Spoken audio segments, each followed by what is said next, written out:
Alright, this is a sound report about a granular device, a Max for Life device for Ableton by Dillon Bastan. You can buy it in the Ableton shop for about 29 euros or a little bit less. It's a very interesting granular tool. It's very special. It's unlike other granular synthesizers.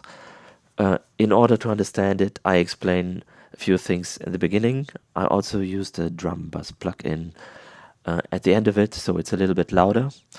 Here you have a look at the Iota device, and I'm previewing a Zeta sample which comes with the device, and I'm now putting it into Iota. And now you have a spectral re-synthesizing. You see a picture which is made out of the sample, but you don't hear immediately something. I come to that later too, but you now see a loop mode and there a keyboard mode. But keyboard mode doesn't automatically mean you can play everything over the keyboard. In fact, later on you trigger different loops from single keys. But you don't hear the loop either, and that's because I haven't yet drawn anything in it. You can draw basically as many fields as you like, and now within this one field you can hear a loop. And now I'm stopping the loop with a sequencer. So I'm explaining it again. Here's a waveform. That's the part I have selected, and this selected part gets transferred into a spectral picture.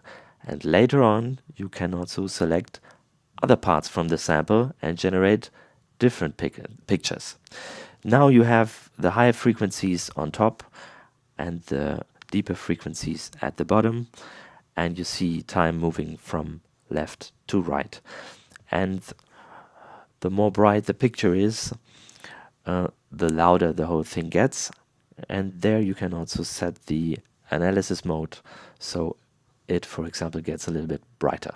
So with this pencil you can draw the square. The whole idea of it is that when you have this drawn thing, you can draw something in it.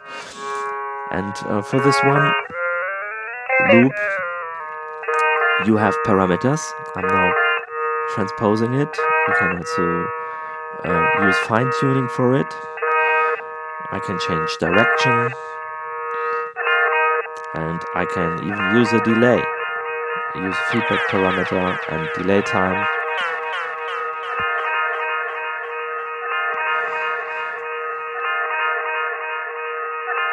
There's even the option to use different filter modes.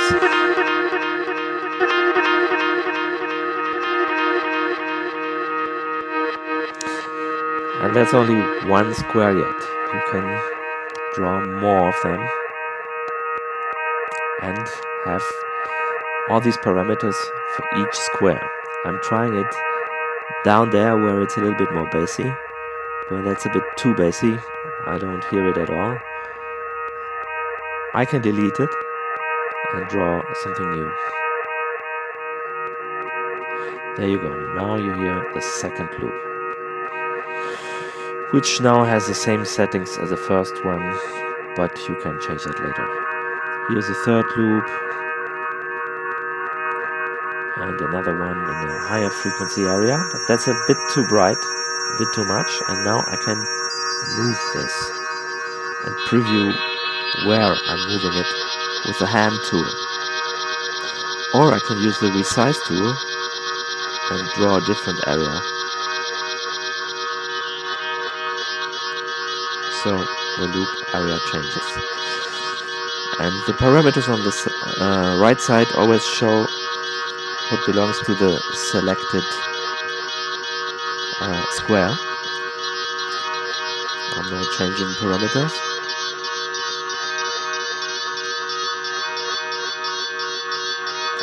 But if you don't select anything, so you click in the empty space where there's no square, then you see offset parameters, pitch, filter and position. which means when you change the pitch, all those loops are going to change.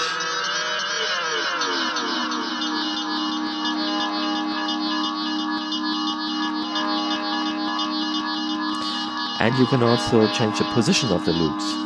So moving this to the left moves all the loops to the left.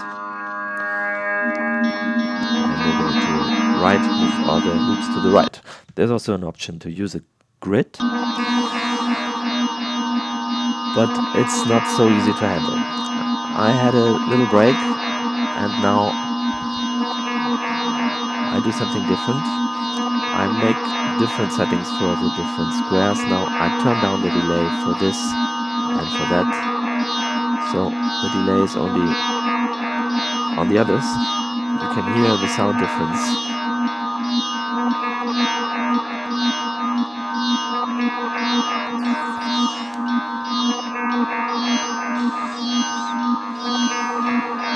So now I change the speed of the delay. And there's another option. I can record movements. So recording automation like clip envelopes is not that easily possible, but you can change parameters, and what you've changed can be recorded and played back, as you have seen here. Now I go on with a different example. I'm loading a tabla sample and I'm marking first area, and now something in the bass area and something more and more, and now I'm recording the movement of the areas.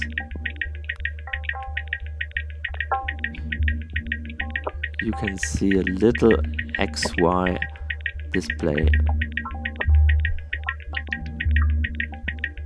right to the clear button. So I can record different movements of different areas simultaneously or after each other. And when I go back to the sample area and choose a new part of the sample, then I get a new spectral resynthesis, but the squares or areas which I have been selecting, they remain. Whatever part of the sample I use for the resynthesis, and I can even drag a different sample in. And I still have my areas with all the parameters and recorded movements. So you can do some spontaneous things, and I strongly recommend to have a recorder running while you experiment, because not everything is so easy to reconstruct. If you want to use it for an installation, for example, you can use MIDI keys for the areas. So this one area has a C3 and the other had a D3. I can play it through my computer keyboard.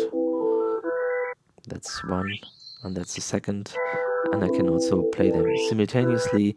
And I do have an ADSR envelope to change the amp envelope for what I have been playing. That's enough for now. I hope you enjoyed this short tutorial.